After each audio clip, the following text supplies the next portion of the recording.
صراط الذين أنعمت عليهم ولا الضالين آمين. السلام عليكم ورحمة الله وبركاته. بسم الله الرحمن الرحيم. الحمد لله رب العالمين، وبه نستعين على أمور الدنيا والدين. أشهد أن لا إله إلا الله وحده لا شريك له، وأشهد أن سيدنا محمدا عبده ورسوله لا نبي بعده. اللهم صل وسلم وبارك وكرم وعظم ومجد على حبيبنا وشفيئنا وقرة أعيننا محمد وعلى آله وصحبه أجمعين. سبحانك لا علم لنا إلا ما علمتنا إنك أنت العليم الحكيم. رب اشرح لي صدري ويسر لي أمري واحلل عقدة من لساني يفقهوا قولي بجاه النبي وآله. قال الله تعالى: وقل رب زدني علما. قال رسول الله صلى الله عليه وسلم: طلب العلم فريضة على كل مسلم. Alhamdulillah, segala puji bagi Allah Subhanahu wa Ta'ala yang telah berikan kepada kita nikmat-nikmatnya, khususnya nikmat iman, nikmat Islam, nikmat hidayah dan taufiknya, sehingga setiap hari hendaknya kita membaca daripada kalimat syukur. Alhamdulillah Alhamdulillah ala ni'matil Islam wal iman wa kafa bihima min ni'mah. Alhamdulillah atas nikmat Islam dan nikmat iman, yang keduanya adalah cukup sebagai nikmat yang paling besar dari Allah Subhanahu wa Ta'ala. Alhamdulillah, melanjutkan kita kepada pembahasan masih dalam pembahasan zakat ya. Kita melanjutkan kepada pembahasan zakat fitrah. Zakat fitrah kemarin telah kita bahas tentang waktu-waktunya, sehingga di situ ada 5 waktu di dalam masalah zakat fitrah itu. Pertama adalah waktu wajib, artinya waktu kalau sudah masuk waktu itu, maka setiap yang wajib fitrah maka wajib mengeluarkannya. Itu apa? Ketika mendapati sebagian Ramadan dan sebagian Syawal. Kalau seseorang itu masuk Ramadan, belum wajib untuk mengeluarkan zakat fitrah, tapi boleh. Mulai awal Ramadan sudah boleh dia untuk mengeluarkan fitrahnya. Tapi belum wajib. Kenapa? Karena belum dipastikan dia hidup sampai Syawal. Nah, ketika matahari terbit malam Id, waktu Id, matahari terbenam ya, malam Id, waktu itulah dia dipastikan wajib mengeluarkan fitrah. Fitrah siapa? Fitrah dia dan fitrah orang-orang yang wajib dia nafkahi, walaupun tidak serumah, walaupun nggak serumah. Contoh, anak dia yang ikut istrinya yang cerai, anaknya belum balik ikut ibunya, maka anak itu walaupun nggak serumah wajib dia keluarkan fitrahnya. Atau dia nggak wajib nafkah tapi serumah, nggak wajib difitrahi. Contoh, saudara kita ikut kita, paman kita ikut tinggal di rumah kita. Mereka ini satu rumah tapi nggak wajib dinafkahi, berarti nggak wajib juga difitrahi. Itu patokannya. Pembantu itu ya, kalau dia digaji, gajinya khusus, maka dia tidak wajib dinafkahi, maka nggak wajib difitrahi. Tapi kalau pembantu tersebut istilahnya nggak mau digaji atau dia ikut kita aja sudah, maka di sini wajib dinafkahi, tapi nggak wajib difitrahi. Kenapa wajib dinafkahi? Ya karena dia Anda tanggung, dia melayani Anda dan keluarga Anda, tinggal di rumah Anda tanpa minta gaji. Di sini wajib Anda nafkahi, Anda cukupin dia, walaupun dia nggak minta gaji, tapi wajib dinafkahi. Tapi fitrah nggak wajib, fitrah tidak wajib. Nah, kemudian yang kedua, waktu fadilah, waktu yang paling utama. Kapan itu?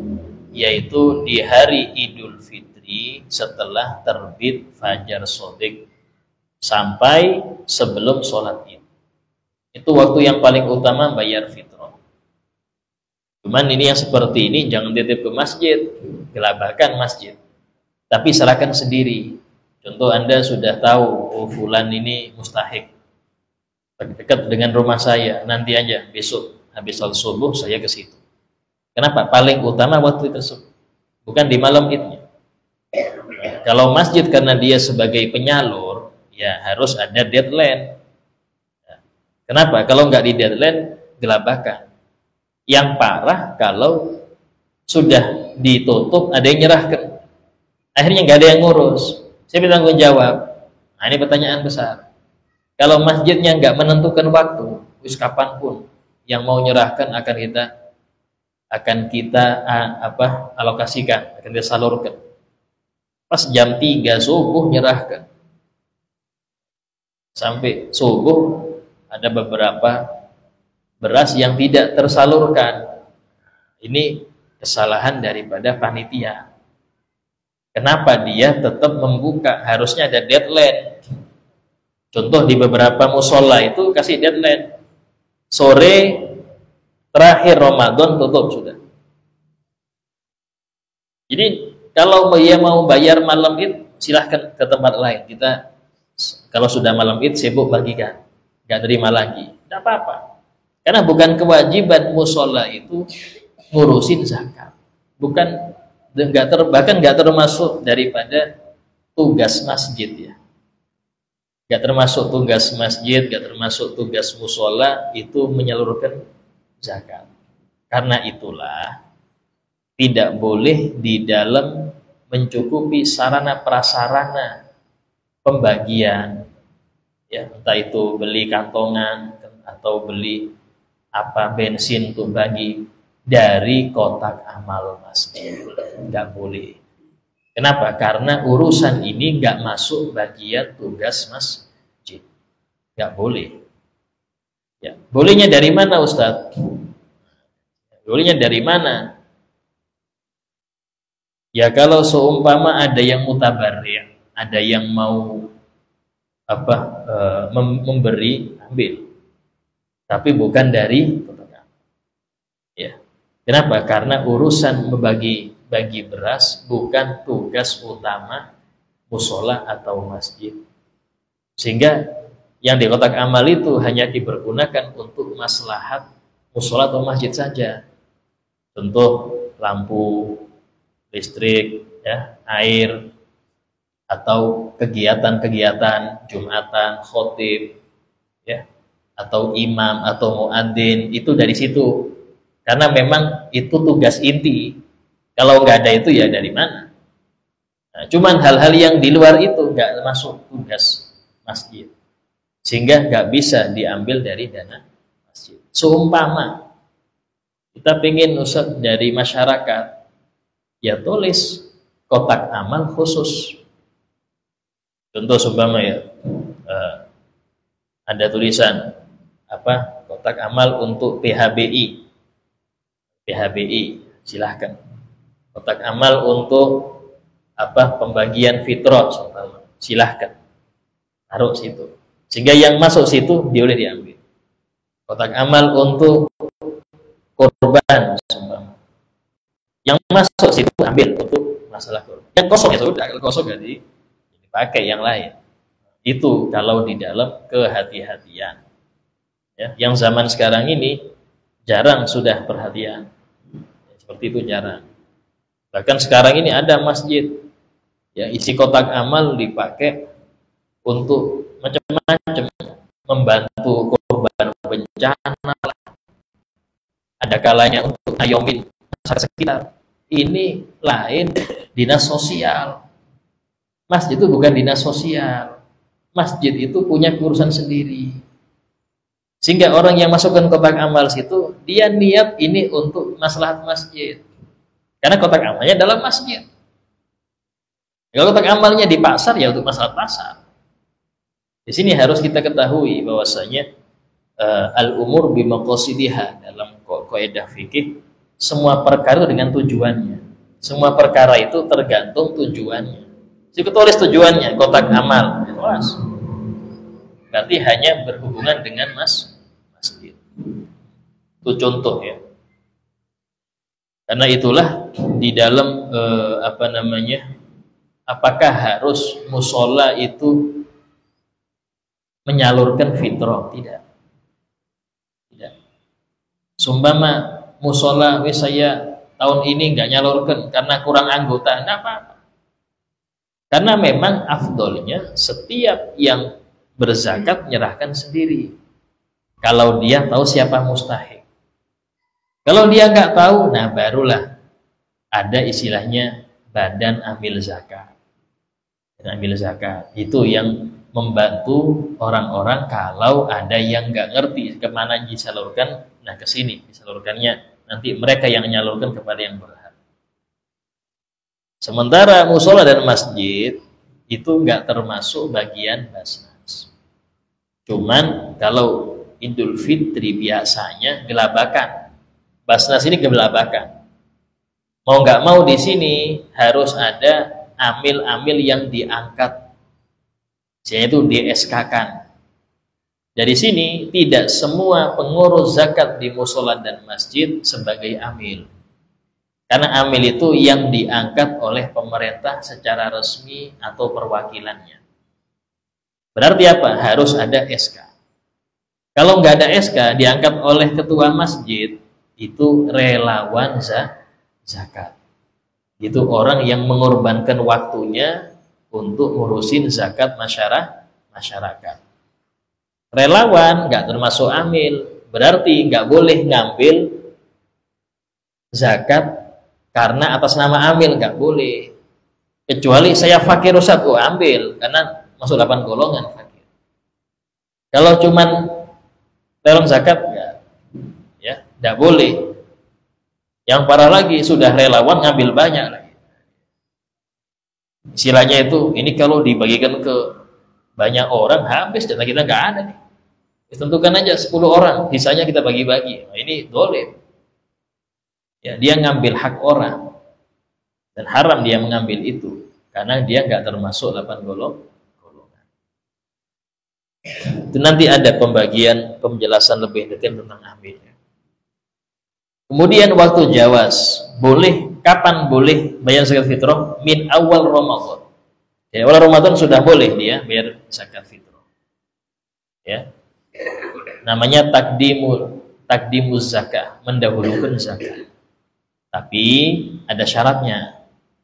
Dianggap sah kalau ketika waktu wajib zakat itu pas malam Id, ya, orang yang kita beri zakat di awal itu, sebelum malam Id itu, atau di awal Ramadan anggap, atau di 15 Ramadan, yang penting belum waktu wajib, masih mustahik. Di waktu wajib dia masih mustahik. Seumpama dia meninggal sebelum malam Id, wajib diqadha, harus dibayar ulang. Kenapa? Karena orang tersebut tidak mustahik di waktu wajibnya saya zakat fitrah. Atau dia sebelum malam Id dapat warisan, sehingga jadi kaya sudah, nggak mustahik lagi, ya harus boleh untuk diambil lagi. Mana Pak, fitrah saya yang kemarin saya tarik lagi, cuman nggak enak Pak ya, fitrah ditarik lagi. Istilahnya ya harus diganti, karena tadi nggak sah, dia waktu malam Id nggak mustahik lagi sudah. Kemudian waktu karohah. Yang keempat, waktu makruh. Kapan makruh itu? Yaitu mengakhirkan mengeluarkan zakat fitrah setelah sholat Id baru dia keluarkan. Boleh, tapi makruh. Di sini dibenci, tapi nggak dosa. Sampai kapan makruh itu? Sampai sebelum terbenam matahari. Yang penting sebelum maghrib. Hari Id ini, ya, 1 Syawal. Sebelum maghrib itu masih makruh. Duhur baru diserahkan. Karena itulah kalau pihak masjid atau musola mendapati beberapa kantong beras di hari Id dan dia sibuk ini pelaksanaan sholat Id ini, boleh dia undur setelah sholat Id. Ya, hukumnya makruh, tapi daripada nggak dibagikan karena amanah. Illa kecuali limaslahatin, kalau ada maslahat. Seperti apa? Seperti menunggu kerabat. Ini kerabat saya nggak ada Ustaz, nanti habis sholat Id baru dia hadir. Ya sudah, tidak apa-apa, Anda akhirkan. Karena zakat kepada kerabat kalau dia itu mustahik lebih utama daripada yang bukan kerabat. Ya, zakat kepada kerabat, karena kerabat kan ada yang nggak wajib dinafkahi ya, saudara, keponakan, sepupu, paman, itu semua nggak wajib dinafkahi. Kalau mereka mustahik, mereka lebih berhak daripada orang lain yang bukan keluarga Anda. Ya, jadi ketika menunggu kerabat tadi, dia boleh untuk nggak bayar dulu sampai selesai sholat Id, bahkan nggak makruh. Ya. Atau menunggu fakir yang soleh, karena fakir itu tingkatannya macam-macam. Fakir yang sering hadir majelis sama fakir yang nggak pernah hadir majelis, dahulukan yang sering hadir. Fakir yang 5 waktu dia continue sama yang nggak pernah 5 waktu, dahulukan yang 5 waktu.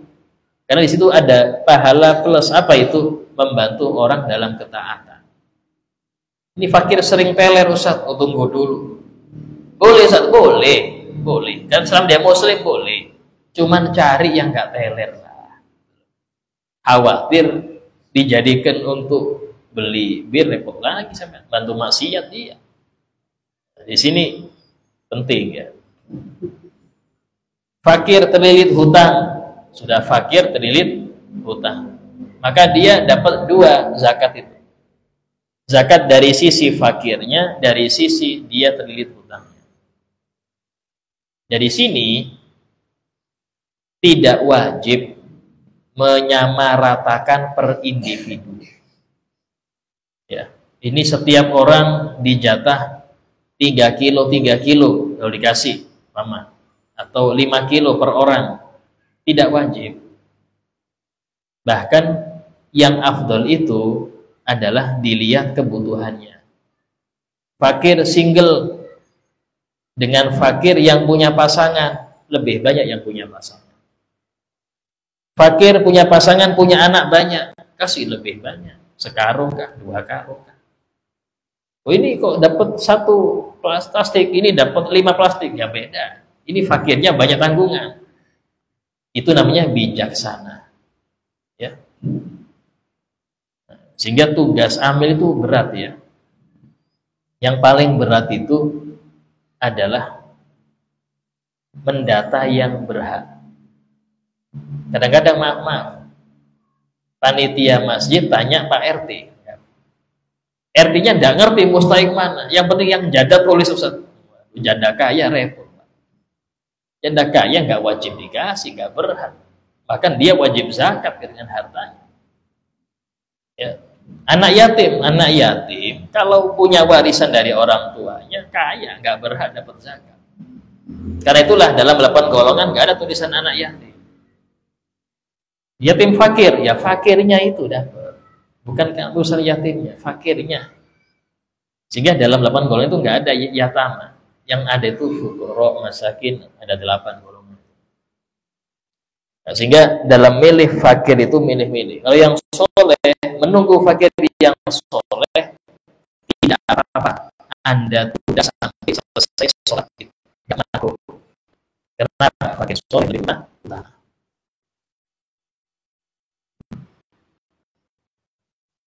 Guru ngaji Ustaz. Nah, guru ngaji kalau masuk dalam golongan ya. Tapi guru ngaji sendiri nggak bisa. Ustaz, guru ulama, ya itu bukan sifat yang berhak zakat. Kalau dia termasuk 8 golongan, kasih. Ya. Karena arti dari fisabilillah itu orang yang berperang di jalan Allah. Berperang bukan berjuang. Berperang ini lebih khusus. Kalau berjuang itu banyak. Bangun masjid berjuang, nyebarkan agama berjuang, bikin pengajian berjuang. Banyak kalau nanti berjuang. Tapi yang dimaksud fisabilillah ini yang berperang. Yang berperang di jalan Allah dengan modal sendiri. Artinya nggak digaji. Kalau dia digaji nggak boleh kasih zakat karena cukup dengan gaji. Walaupun kaya ini orang, kaya karena modal sendiri, Pak. Istilahnya beli tank sendiri, beli bom sendiri, kasih zakat. Kaya Ustaz. Yang dapat itu 8 golongan, nggak semua fakir, Pak. Ada kalanya orang ini dia wajib zakat dan berhak dapat zakat. Kenapa? Karena dia masuk 8 golongan. Fakir miskin cuma 1-2. Yang 6 sisanya itu kaya-kaya. Yang 6 itu kaya-kaya. 1-2 aja yang fakir miskin. Sisanya orang kaya-kaya berhak dapat zakat. Tapi karena sifat yang lain, contoh, ya banyak ya nanti akan kita amil itu gak harus fakir. Amil tapi kaya, kasih. Karena dia amil. Ya. Sehingga jangan hanya mengerucutkan yang berat itu harus fakir. Itu cuma 1-2. Sementara di Quran ada 8. Kemudian yang kelima, waktu hurmah. Ada kalanya waktu haram. Haram tapi harus. Kayak orang sholat di luar waktu. Haram tapi harus sholat. Kalau nggak sholat udah double dosanya. Ya sudah dia asarnya waktu maghrib, nggak sholat asar lagi. Double. Dia sholat asar waktu maghrib, hukumnya dosa, tapi wajib. Nah, ini contohnya sama, yaitu ketika orang itu bayar zakat fitrah setelah adzan maghrib hari Id. Hari Id, ya kan habis sholat Id kan makruh tuh, sampai adzan maghrib. Habis adzan maghrib baru bayar, haram. Tapi harus. Kalau dia nggak bayar, double dosanya, double. Nah, kecuali kalau ada udzur. Kalau ada udzur nggak dosa. Apa contoh udzur itu? Ya, contohnya tadi, kalau dia nggak mendapatkan orang yang mustahik, atau ada ustadz di sana, cuman aksesnya berat, jalannya becek ke sana itu becek, 2 hari baru bisa dilewati, boleh ditahir. Tanggal 3 Syawal baru dia bawa itu berasnya ke kampung situ, yang mana banyak fuqara di sana. Kalau Grogol sendiri kecukupan, di sana itu yang banyak fakir. Tapi aksesnya sekarang tertutup karena jalannya hancur, maka boleh diundur dan tidak dosa. Tidak dosa. Kenapa? Ada alasan. Ya. Tapi jadi kodok. Kenapa kodok? Karena waktunya sudah di luar. Kayak orang dia ketiduran jam 10 pagi, tidur, bangun-bangun jam 5 sore. Maka dia nggak sholat duhur nih. Dosa? Nggak dosa karena dia ada udzur tidur. Wajib dia sholat duhur di waktu asar tadi. Tapi kodoan. Kodoan tanpa dosa. Nah, kemudian alaman tajib, atas siapakah wajib zakat fitrah itu? Wajib atas setiap muslim yang merdeka. Artinya budak nggak wajib. Ya, budak sekarang nggak ada ya. Kalau di Pontianak budak-budak banyak. Tapi cuma istilah aja ya. Mau merdeka semua. Seorang muslim yang memiliki makanan pokok di hari Id tersebut. Atau nggak punya makan pokok tapi punya duit untuk beli. Wajib. Nggak punya duit Ustaz, tapi punya barang yang bisa dijual, wajib. Ustaz, saya nggak ada beras hari ini, duit pun nggak ada, tabungan nggak ada, tapi motor 3 nganggur, jual 1 untuk fitrah, wajib ya, wajib. Karena yang dibutuhkan cuma 1, 3-nya nganggur aja, wajib. Bahkan mobil mewah, Ustaz saya nggak punya duit Ustaz, Ferrari punya, lu jual Ferrari Anda, tukar Avanza yang layak, duit sisanya untuk fitrah. Ini sama hukumnya semua kewajiban agama yang urusan dengan duit dengan harta seperti itu hukum. Contoh orang dia di antara kewajiban haji itu kan istitoah.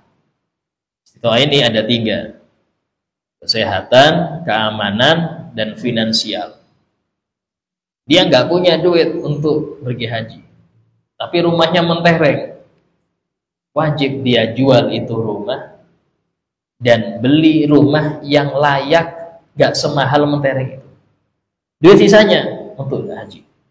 Wajib, bukan sunnah. Kadang ada orang kaplingan berhektar-hektar, tapi tabungan nggak ada. Saya nggak ada tabungan, Ustaz. Kayak apa bisa haji? Di kaplingan ribuan hektar, jual kaplingan Anda untuk haji. Kenapa? Kewajiban yang berkaitan dengan harta seperti itu. Ya. Karena itulah banyak orang nggak paham masalah ini, sehingga dia memberi alasan diri sendiri untuk menghindari kewajiban ini. Kewajiban haji, kewajiban zakat, kewajiban fitrah ini yang sifatnya dengan uang ini kadang-kadang banyak orang mengelak. Dia beralasan, oh saya nggak wajib, belum wajib saya. Dan kalau diperiksa wajib ya. Ya. Kenapa kalau demikian? Nggak ngerti ilmu agama. Dia jauh dari ilmu Nabi Muhammad. Baik itu laki-laki atau perempuan, sama. Shoghiron am kabiro, masih bayi atau sudah dewasa. Hurron am abdan, ya, merdeka atau seorang budak. Budak ya Ustaz, maksudnya majikannya yang menzakati. Budaknya nggak wajib fitrah, tapi majikannya yang menzakati dia. Ya, kemudian kalau dia nggak punya kelebihan daripada makanan pokok di hari itu, ya, maka nggak wajib zakat untuk dia. Ustaz, ya apa kalau seminggu setelah Id dia baru punya dana untuk fitrah? Apakah wajib qadha? Tidak. Kecuali kalau di malam itu dia punya duit, cuman nggak bisa diambil.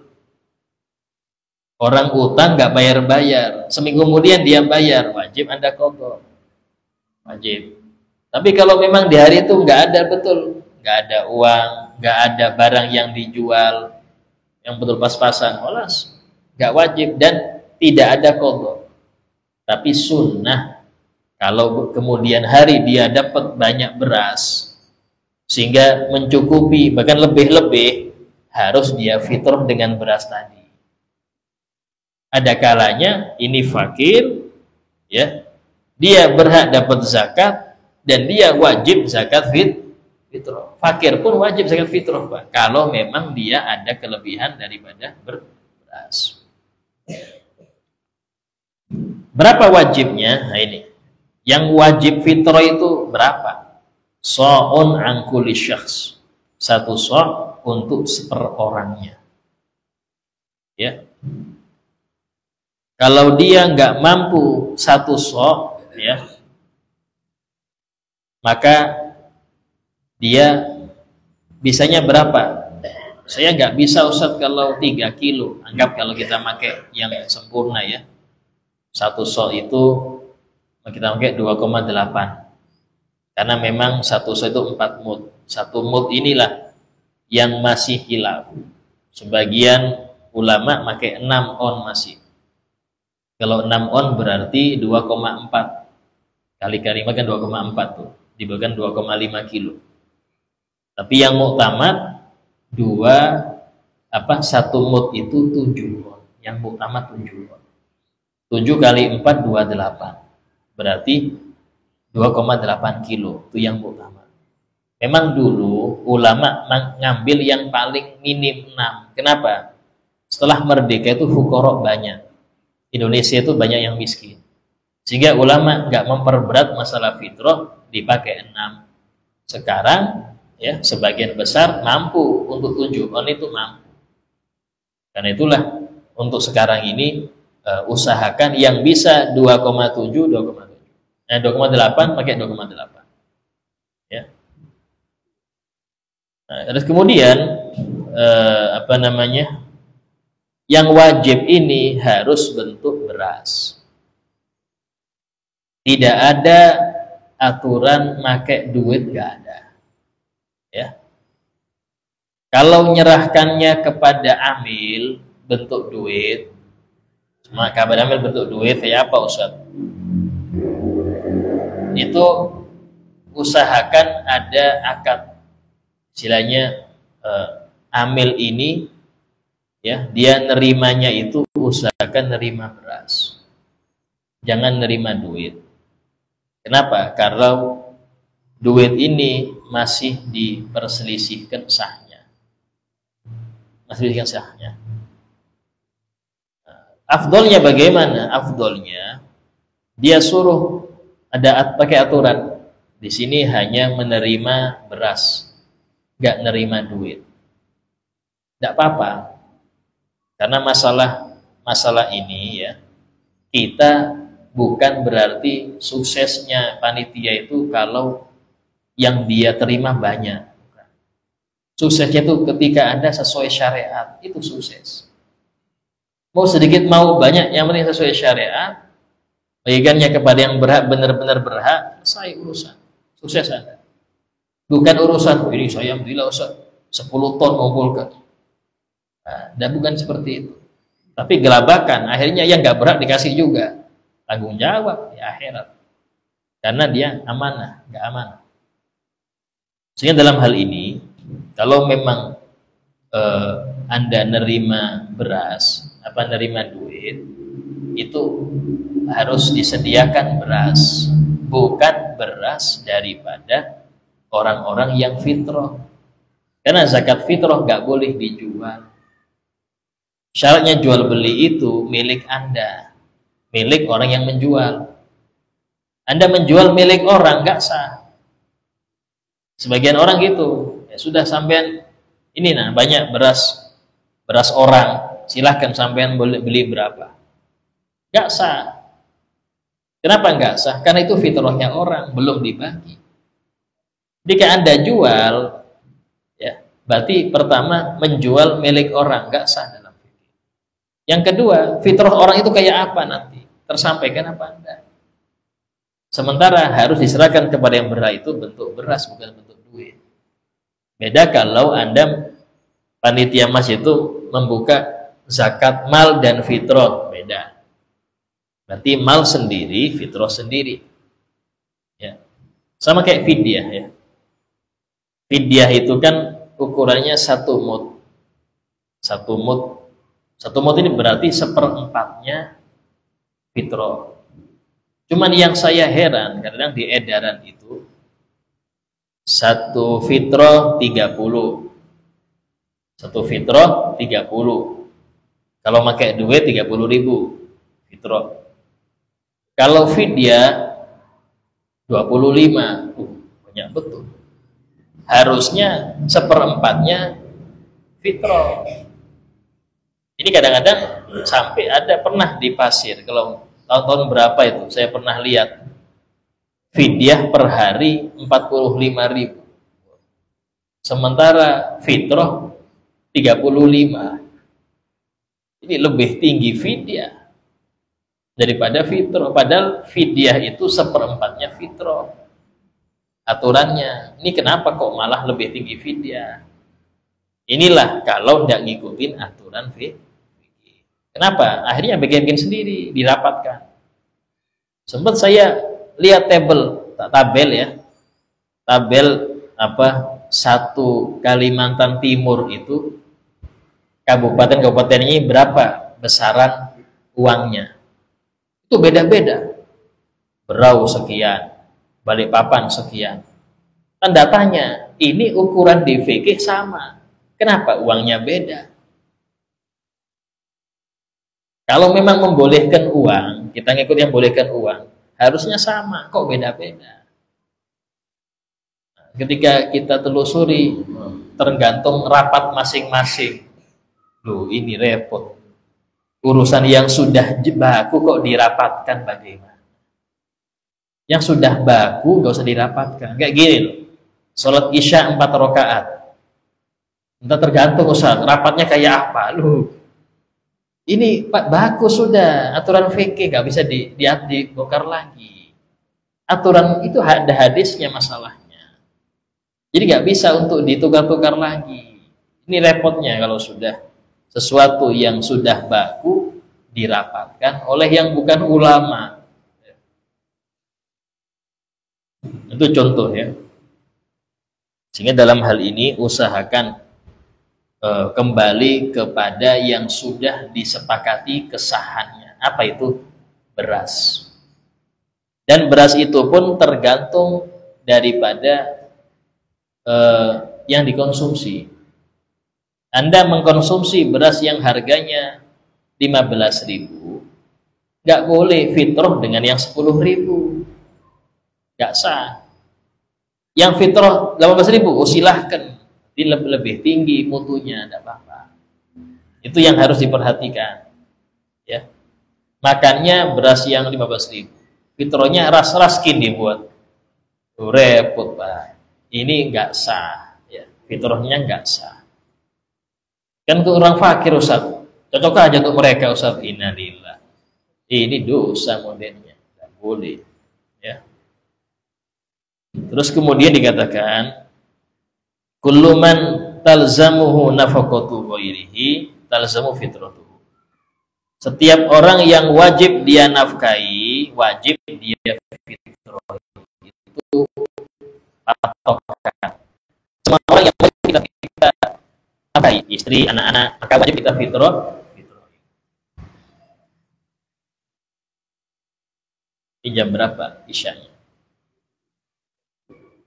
37.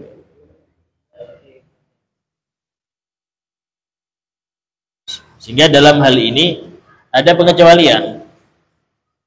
Siapa? Zaujatul ab, istrinya ayah atau ibu tiri.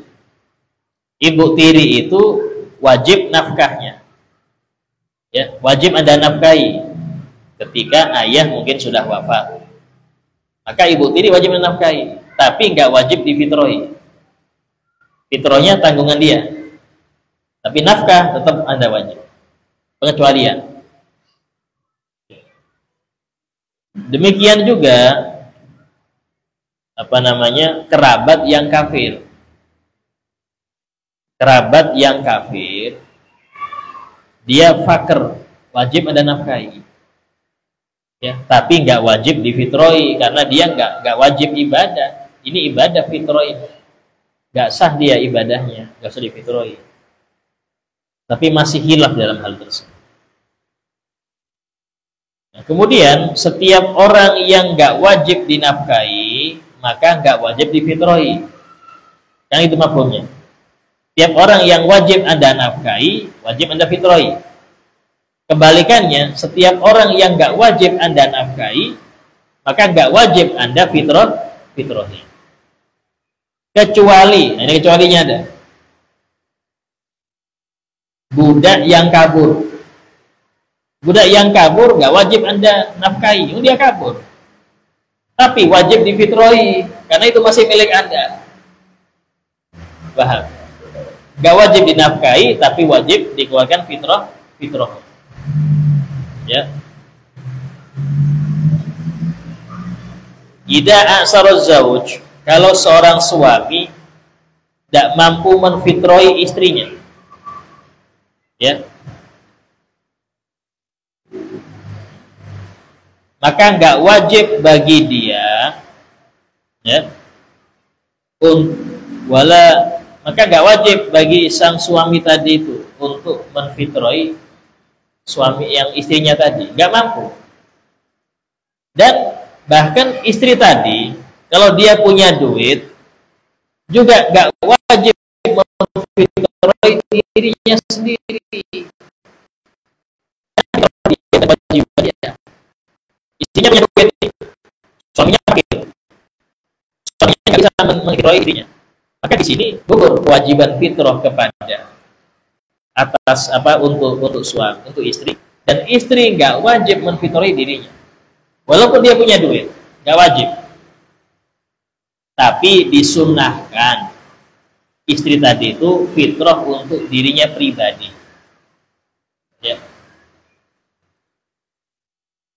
Nah, kemudian jenis fitrah itu apa aja? Nah, yang paling utama itu gandum. Ya. Nggak tahu kalau di sini itu gandum lebih mahal apa beras, nggak tahu ya. Cuman yang paling utama gandum. Tapi afdolnya itu yang biasa dikonsumsi apa? Paling afdol. Ya. Mas'alatun. Ya, tidak sah seorang ayah menzakati anaknya yang sudah balik tanpa seizin sang anak. Ya. Kenapa? Karena anak yang sudah balik laki-laki ya. Kalau perempuan tetap wajib dinafkahi sampai nikah. Kalau anak laki-laki balik gak wajib ngasih nafkah orang tua. Nah, ketika anak laki-laki yang dewasa yang balik tadi itu dizakati oleh ayahnya tanpa sepengetahuan sang anak, gak sah fitrahnya. Jadi sebelum difitroi telepon dulu. Nah, ini ayah mau fitrohi engkau, izinkan ya. Oh iya bah, silahkan, sah. Tapi sudah fitrah baru ngomong, gak sah. Nah, sudah fitrah engkau bayar sudah, kemarin tak bayarkan, nggak sah. Ya.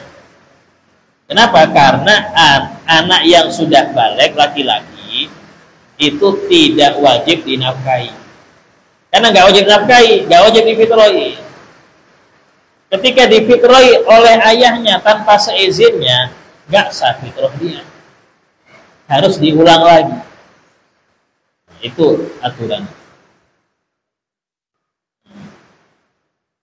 Adapun anak yang belum balik atau perempuan sebelum menikah, anak perempuan sebelum menikah itu tetap tanggungan nafkah atas ayah. Tetap atas ayah, ya. Anak laki-laki belum balik, anak perempuan sampai sebelum menikah itu atas ayah nafkah. Ya, atas ayah. Sehingga tidak perlu izin. Langsung aja difitroi tanpa izin mereka aman. Istri pun sama. Istri gak harus ngerti fitrah apa belum, gak harus. Karena tanggung jawab suami.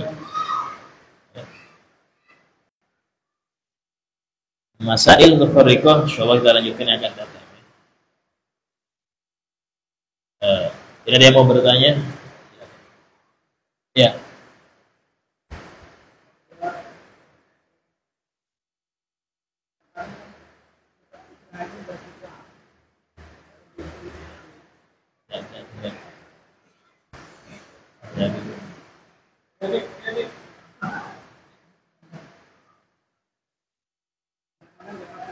Ya.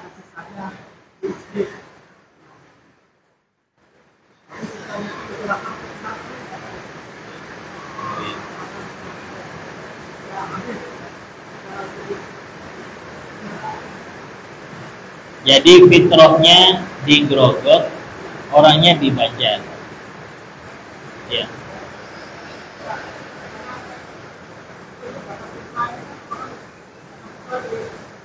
Ya.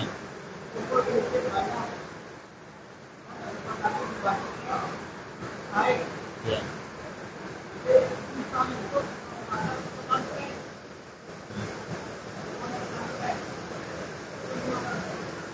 Ya. Semua 8 golongan itu manusia semua. Gak ada yang selain manusia. Artinya masjid, pondok itu nggak termasuk 8 golongan. Tapi kalau orang-orang yang di pondok, nah ini orang-orang yang di pondok, kalau dia masuk fakir miskin, ya rata-rata anak pondok nggak kerja Pak. Dia sudah balik, orang tua nggak wajib ngasih nafkah. Orang tua ngasih uang itu kemurahan aja, gak wajib orang tua ngasih duit. Karena itulah anak-anak yang sudah balik, laki-laki ya, laki-laki balik di pondok, masuk fakir miskin. ngasih mereka zakat itu berhak, bahkan lebih utama. Kenapa? Ahli ibadah, calon ulama, sibuk dengan ilmu kan. Tapi kalau orang nganggur di masjid, nganggur, fakir, kan ada kerja, Allah yang jamin usaha, santai aja. Gak boleh kasih zakat karena nganggur, pengemis yang kuat badan, gak boleh kasih zakat, gak sah. Kalau sodako silahkan ya, zakat gak boleh. Kenapa? Dia bisa kerja. Ustaz, anak pondok bisa kerja Ustaz, dia sibuk dengan ilmu agama, sibuk ngapal Quran, ya, yaitu fardu kifayah, kasih mereka. Yang permasalahan ini, kalau murid malas ya apa? Di pondok makan tidur aja, gak pernah masuk kelas, tapi di pondok gitu. Ini hilang. Dia mengatakan ini gak usah kasih zakat ini, sama kayak pengangguran modelnya. Tapi kata yang lain, yang penting dia pernah masuk kelas walaupun sekali ya kasih aja. Daripada gak dikasih, kasih. Guru-gurunya sumpama yang di pondok ya, guru-gurunya rata-rata mama, ustaz-ustaz yang di pondok itu di bawah UMR. Di bawah UMR. Bahkan saya pernah ada pengurus ustaz pondok itu per bulan 400. Ini ya Allah, kayak apa bisa nyukupin anak istri yang seperti ini? Berhak dapat zakat, ya, berhak zakat. Kiainya itu banyak utang biasanya, ya, banyak utang. Sehingga dalam ini orang yang berhutang untuk maslahat umum, utang untuk pondok, walaupun punya mobil kasih zakat. Karena dia utangnya untuk maslahat umum, apa? Pondok pesantren. Jika tiga ini yang banyak di pondok, kiainya, gurunya, muridnya yang balik, semuanya berhak. Cuman kita kadang-kadang langsung ke pesantren gitu. Harusnya lebih detail untuk yang di pondok, entah itu muridnya kan. Harusnya lebih detail karena mustaq itu semuanya manusia, gak ada yang yayasan, nggak ada seperti itu. Sah hukumnya sah.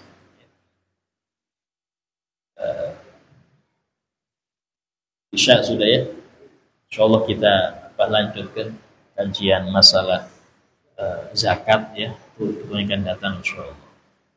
Tafadhil billahi Allah yaghfirud dzunub wa yushkuru tahirul qulub. الأحوال والأقوال والأفعال بجاه مولى بلال سيدنا محمد صلى الله عليه وسلم. الفاتحة. صراط الذين أنعمت عليهم غير المغضوب عليهم ولا الضالين آمين.